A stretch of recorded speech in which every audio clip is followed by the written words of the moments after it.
All right, so we are back to our series Debunking Myths about Christianity. This week we are going to tackle the myth that faith and doubt cannot coexist. That faith and doubt cannot coexist, because I am a very firm believer that faith and doubt can exist in you at the same time. And I actually think that's kind of a normal thing, and so that's what we're going to talk about tonight. Who has ever heard of the term Doubting Thomas? Raise your hand. A Doubting Thomas. Most of you have, not Doubting Tomato. Thank you for that. But Doubting Thomas. Okay, so not all of us did. Can someone just explain what the phrase means? Matthias. Thomas was a disciple of Jesus. He wouldn't believe that Jesus had risen from the dead until he did a bunch of things like put his fingers in the holes in Jesus' hand and then see the piercing in his side. Yes, yep, that's exactly it. So the phrase comes from, in the Gospel of John, we know Thomas doubted the resurrection of Christ. We're going to talk about that tonight. And he said, I have to see this for myself. I have to, as you said, do a bunch of things. He wanted to touch and make sure that Jesus had actually resurrected like all the other disciples had told him. I don't really like that term. I have suffered under this term. Yeah, Because I like to ask a lot of questions. And I like to say, I'm not sure I believe that. And so anytime I say that to someone, they're like, oh, you're just being a doubting Thomas. Because it's low-hanging fruit, right? My name is Thomas. So, of course, it's easy to just say I'm a doubting Thomas when I don't believe something, which is more often than not. I'm a very skeptical person. I like to make sure for myself something is actually true. And once I'm convinced, I'm like the firmest believer you're ever going to meet in that something. And I give credit to Erin because she has to deal with this like every single week. Where I'm like, I don't believe that. Is it actually true? And I look it up and I'm like, oh, it is. Okay. So I was looking on the internet. I wanted to pick on the other youth leaders and come up with cute little names for them. But we don't have, like you've probably heard the term Chatty Cathy. We don't have any youth leaders named Kathy. So I made up my own using the help of the internet. First up, we have Never Ready Nate. You're in for it. Woo! That's a direct shot, brother. Yeah, he is never ready. Next up, we have Early Bird Aaron. Yeah, she's not an early bird, though. After that, we have Daydreaming Daniel. Woo! Messy Mark. You're being a messy Mark. This is not true, but we have Always Late Alex. Alex is usually early. No, it is. Oh, is it? Oh. It's true. It's true. It's true.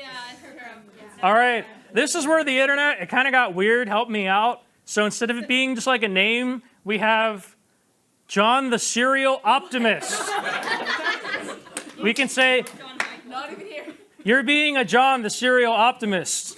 Try to tone it down. To me, well, the snack order. Woo!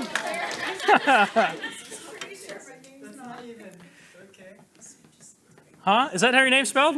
Yeah, but I'm pretty sure you can find that on the internet. Okay. No, I said the internet helped me. It might have been ChatGPT that helped me. Next, we have Karis, the expert at awkward timing. Woo! Karis is not here. It would be really awkward if she just walked in right now, though. You got me. And then one more, we have Genghis Snoth Kong, the master of awkward silences.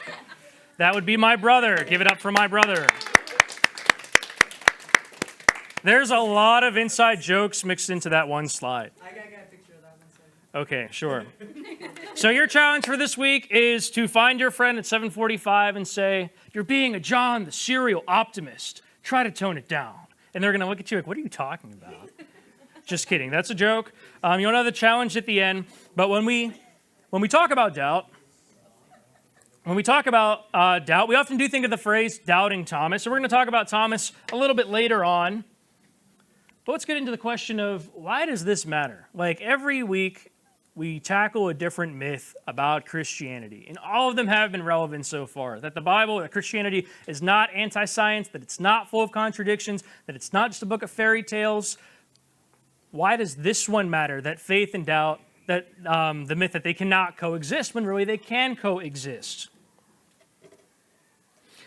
I think we live in a culture where, as Christians, and this kind of felt true for me, especially because since I was like 15 or 16, I knew like I'm going to school to be a pastor. That's what my career is going to be. That we kind of have this pressure where we shouldn't question the things that we believe in, or that we shouldn't express any doubts we have over the things we believe in because, well, maybe we should just know better. Has anyone ever felt pressure like this before? A few of us. Yeah, I mean, you kind of, and maybe it doesn't come from anyone else. Maybe it just comes from inside you, but you feel this pressure of, oh, I shouldn't like wrestle with this. I should just accept it and believe it, but maybe I don't, and I want to understand more about it, but I'm not sure where I stand. And so, as we're going to see tonight, it's actually a really good thing when you express some doubt and work through it, or when you ask questions. All right, raise your hand if you were in middle school. Nate, you are not in middle school. I thought you said if I've done middle school. Oh, yeah. Okay. Okay, so who raised their hand? Wyatt, do you have a gym class? And what is your favorite thing to do in gym class? Kickball, okay. And would you say that you are better at kickball now than you were 3 years ago? Okay, yes. And why is that? Why are you better now than 3 years ago? He's stronger. All right, thank you, Wyatt. Raise your hand if you are in high school. Who am I going to pick on? Lane. What math are you in right now? Geometry, okay. And what, is there something, oh, you're, okay. And what math were you in 3 years ago, 3 grades ago? I know you got to do math, I'm sorry. I'm just trying to remember what math. Whatever's right before algebra. Pre-algebra? Pre-algebra. All right, pre-algebra, before algebra. Why do you think that now, 3 years after pre-algebra, why do you think now you're learning a more advanced math? He was ready. Because they like torturing children. Yeah. Because that's the man, that's the system. So as you get older, you're going to grow physically, you're going to grow mentally, I hope. You're going to grow intellectually, you're going to grow emotionally, but you should also be growing spiritually as you get older. Like, it's no longer going to be, like, your opinion of the Bible is no longer going to be like, Samson, Bible Hulk, Jericho walls fall down, Jesus good, sin bad. You're going to start asking deeper questions, right? Because you're growing as a person. That includes the spiritual side, your understanding of our faith, what we believe, why we believe, and that's a very normal, that's a good and healthy thing. So as your growing understands, it's pretty normal for you to start to develop questions about what you believed growing up. That's a good thing. And to grow spiritually, you cannot just keep feeding yourself on, spiritual milk and stay a spiritual baby. You need some spiritual solid food. There's a Bible verse about that. So we're going to see that it is important to understand that your faith can exist with a little bit of doubt or question in your head. So let's look at that. The role that doubt plays in faith. So first of all, let's just define faith. Hebrews 11, a New Testament book, gives us a great definition. It says, now faith is confidence in what we hope for and assurance about what we do not see. Pretty simple definition from the NIV, Hebrews 11. Doubt is not the rejection of belief, but holding a belief with hesitation and uncertainty. Doubt involves believing something with questions about whether or not it is really true. So who thinks that, in general, they know a lot? That they're a pretty knowledgeable person? All the youngest ones, of course. You think you know a lot? Okay. Who thinks that they know a lot, but they were just pretending to be humble, and so they kept their hand down? Mark, I knew there'd be at least one person, but I didn't think it'd be you. Who thinks that they know more than the person sitting next to them knows? All right, so about half of you. Okay. Well, in 2017, there is a study. There was a study done by the Barna Group on Christians and doubt. And they learned a few interesting things. Number one, they learned about 2/3 of Christians experience doubt in their life. So about 2 out of 3 of us, and I'm kind of surprised it was that low. Maybe some people felt a little bit awkward and like, oh, no, I've never experienced doubt before. And so they said no, but at least 2 out of 3 Christians experience doubts about their faith over the course of their life. And also that men are more likely to experience doubt than women.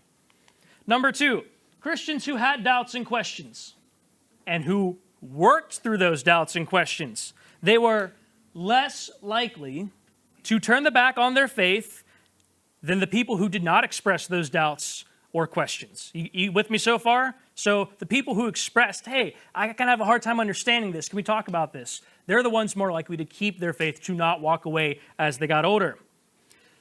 Number 3, the Christians who have a strong community of believers around them, so people in church, people at a youth group, people in Bible study, people with like real Christian friends, not just friends who are like, yeah, I'm Christian, but they don't really live a God-honoring life.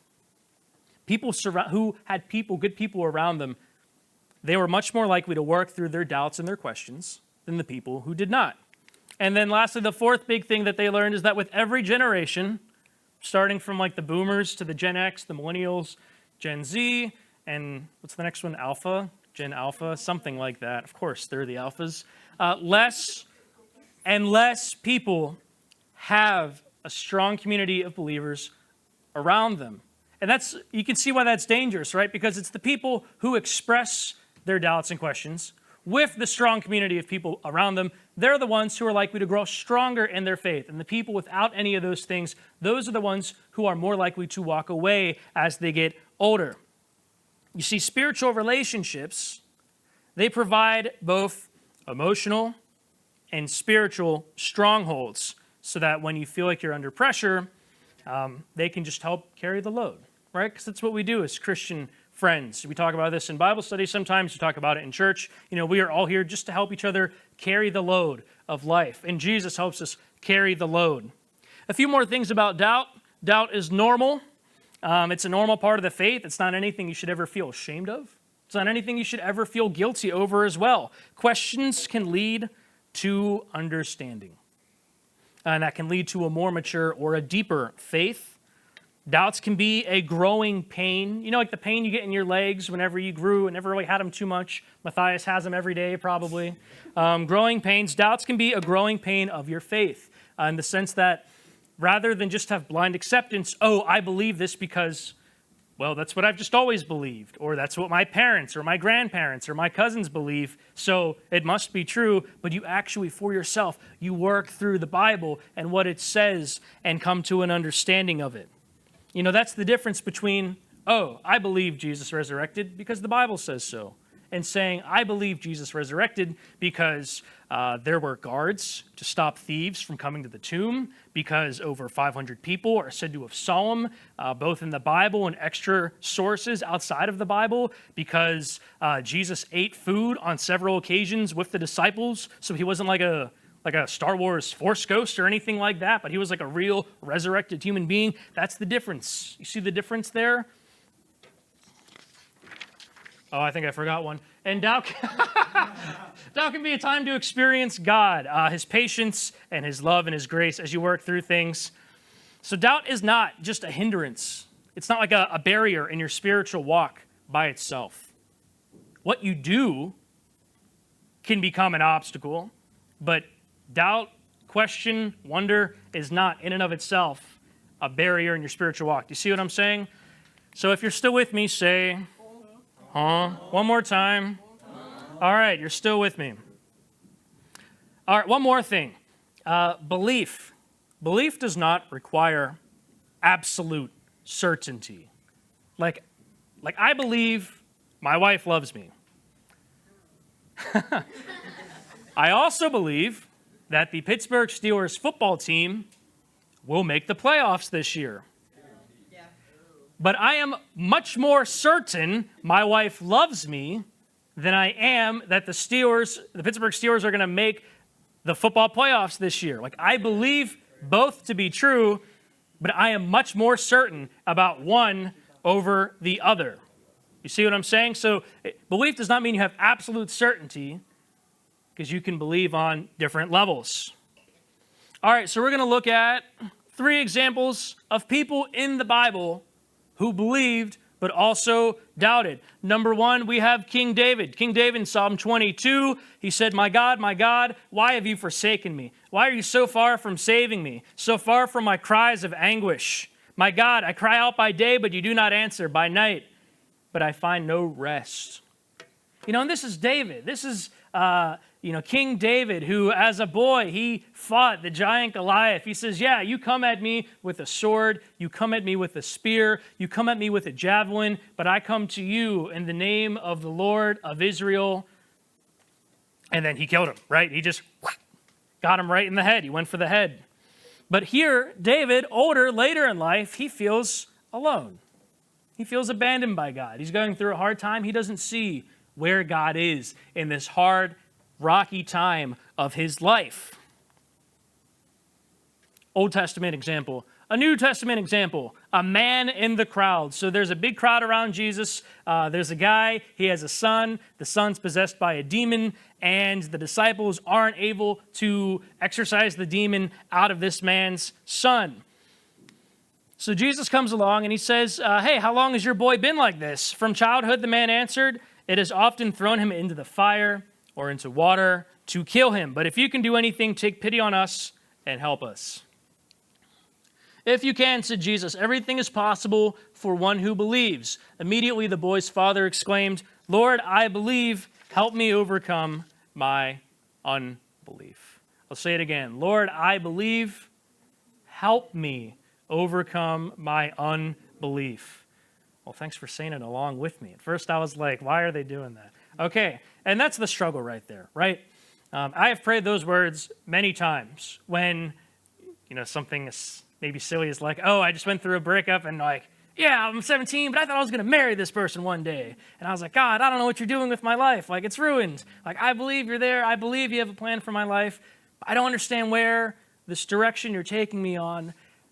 Help me, Jesus. Help me to overcome my unbelief. I can stand in my own way. I need your help, Jesus, to get through this. So if there is just one example, one proof that faith and doubt can exist together, it is Mark 9:24.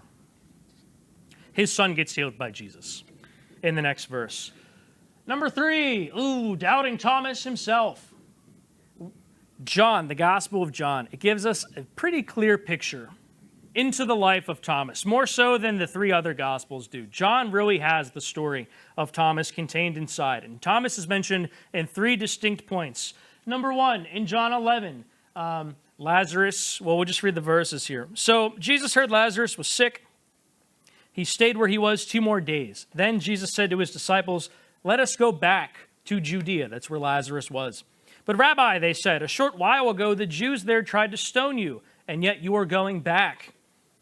And then Thomas at the bottom, also known as Didymus, said to the rest of the disciples, let us also go, that we may die with him. Now notice who's saying, let's go. It's not Peter. And it's always Peter, right? Peter's the guy to jump right in. He's like, oh, Jesus is getting arrested. Let me cut off an ear. That'll decrease the tension for sure. No, it's Thomas. He's saying, I know all you guys, you don't want Jesus to go. Jesus almost got stoned. He's probably going to die. And Jesus is going to die. And Thomas says, you know what? Let's go with him. We'll die with him. A few chapters later, so that was John 11, John 14, Jesus said to him, Lord, we don't know where you're going, so how can we know the way? And this is talking, Jesus had just foreshadowed him going into heaven, being ascended. And Jesus answered, I am the way, the truth, and the life. No one comes to the Father except through me. You've probably heard John 14:6 before. Thomas is the one who had set him up for that moment in verse 5. And then lastly, what Thomas is known for. I meant to make that bigger. Oh, well. Thomas, also known as Didymus, one of the 12, was not with the disciples. This is on Resurrection Sunday, Easter Sunday, when Jesus came. So the other disciples told Thomas, we have seen the Lord. And Thomas said to them, unless, as you had mentioned, do many things, unless I see the nail marks in his hands, put my finger where the nails were, put my hand into his side, I will not believe. A week later, his disciples were in the same house again, and Thomas was with them. Though the doors were locked, Jesus came and stood among them and said, "Peace be with you." Then he said to Thomas, "Put your finger here. See my hands. Reach out your hand and put it into my side. Stop doubting and believe." Thomas said to him, "My Lord and my God." Whoops. Thomas said to him, "My Lord and my God." And so this is, as you had mentioned before, this is where the story of doubting Thomas has come from. You know, and with, what was I going to say? In his defense, he wasn't there. Like I know, I take this very personally because my name is Thomas, but bear with me for just a moment here. This is not just like because my name is Thomas. But think about it. Thomas is ready to die with Jesus. Jesus dies on the cross. Everything Thomas was like ready to commit his life to kind of seems to have come to an end. Thomas isn't with the disciples whenever Jesus shows up the first time. And he's not in hiding because the disciples know where to find him to tell him, "Hey, we've seen Jesus." He just wasn't there. But he goes with them the next week when they're all meeting. So sometimes I picture him as like he's a man so committed to the cause that when his whole viewpoint during Jesus' death had shattered, it just caused him a lot of heartbreak. And he didn't want to just surround himself with all the people he had spent 3.5 years with during the time of Jesus' ministry, going around preaching, healing people, all those things.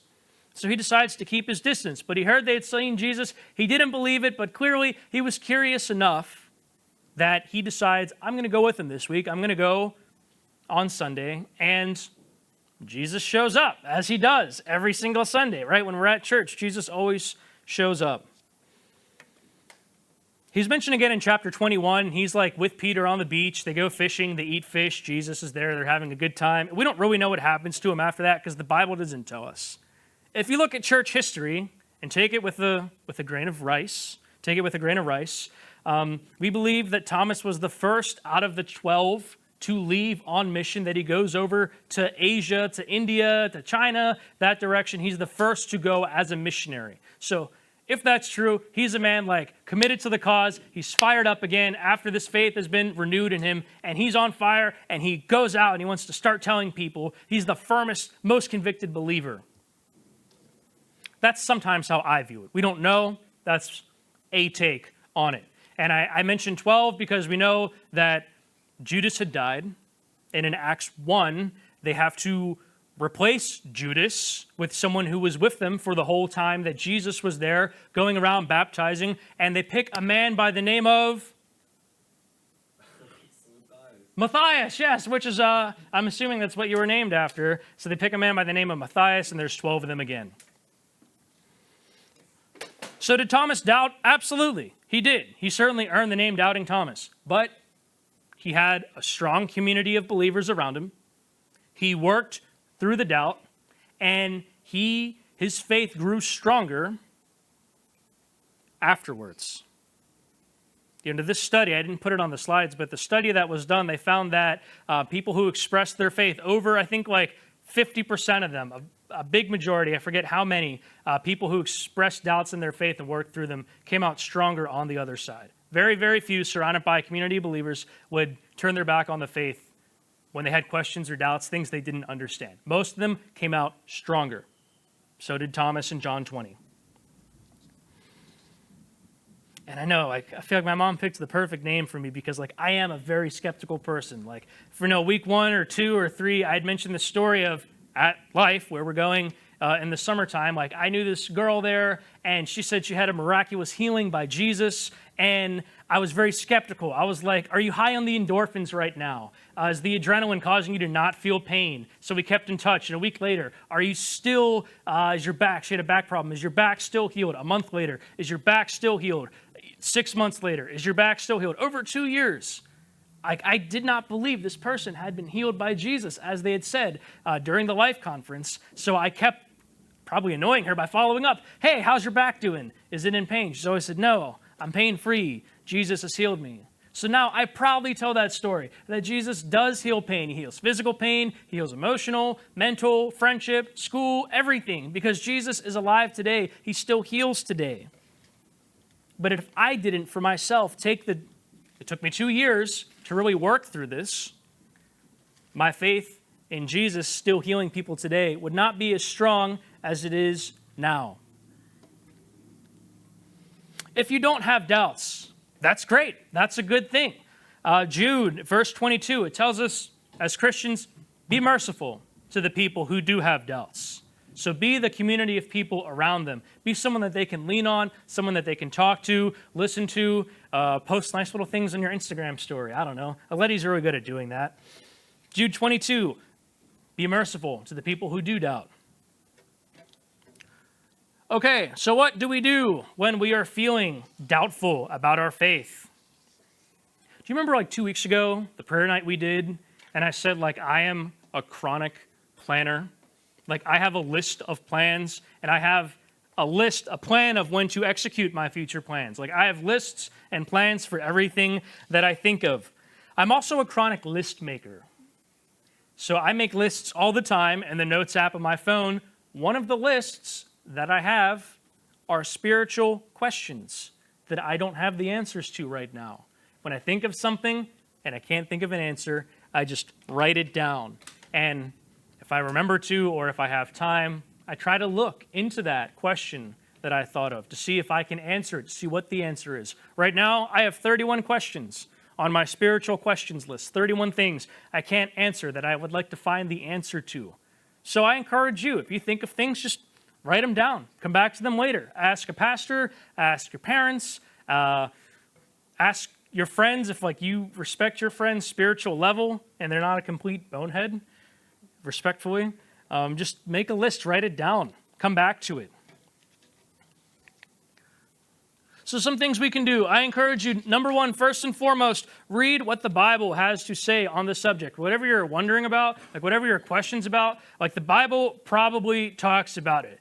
Like if you have a friend and they say, yeah, I'm into like witchcraft and Wiccan and I'm into crystals and I believe that like the world around us is all God, like the Bible addresses that. You can look at Exodus 20 and don't have any idols. You can look at Romans 1, we should worship the Creator and not worship the creation. Like the Bible addresses pretty much anything that you can think of. So before anything else, read what the Bible has to say on the subject. Ask a trusted spiritual leader. We, like people like myself, pastors, your youth leaders, we would love to have these conversations with you and talk about your questions. Doesn't mean we definitely have the answer, but maybe some of us have asked the same questions. Maybe we've had the same thoughts. Maybe we've wrestled through the same doubts. We can share. We've lived life a little bit longer, some of us a lot longer than the rest of you have, Mark. We're not going to judge you. We're not going to think like, oh, this person's asking that question, like, why didn't they figure that out in third grade like I did? No, we just want to talk about it with you guys. Because again, people who work through their questions and doubts, those are the people who over the course of life, their faith strengthens and it does not fall apart.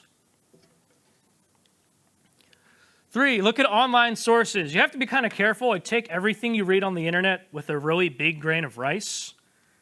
But sometimes, like when you Google things, you might find really helpful information. There's commentaries, a lot of online resources to explain what the Bible says. It might point you to Bible verses that you can read for yourself. So doubt is a very normal part of your Christian walk as you just mature and grow in your faith, the same way your body grows, the same way that your brain grows, your spiritual life should be growing as well. And having questions is very, very normal thing. But make sure that you surround yourself, you stay surrounded with a good group of believers, and that you do work through these things, because there will be times where you are no longer surrounded by a good group of Christians. Maybe you're just at work every day, in the world, or you go off to school, or who knows. And they're going to start to bring up all these things that you haven't really thought about before, and it might seem overwhelming, and you're like, oh no, I don't know how I can keep believing the faith. All these people bring up such good points that I've never thought of before. Work through these things now, while you have a good, strong support system to help you through it. So a challenge for you guys, take a question or doubt that you have and search the Bible, spiritual people you trust, or online resources, and find an answer to it, and then share that with me next week. Did anyone do the read the book of Matthew or read Acts challenge? Did you? Okay. That's okay. I know we did that like 3 weeks ago. Mark, at some point, will have swag to give you from Pine Valley. But that's going to be the challenge if you want the big thing of candy next week. Take a question or doubt that you have, search the Bible, ask a pastor, ask a parent, ask someone you look up to and respect spiritually, check the internet with a grain of rice, and find an answer to it. And then tell me, what was your question? What did you find out?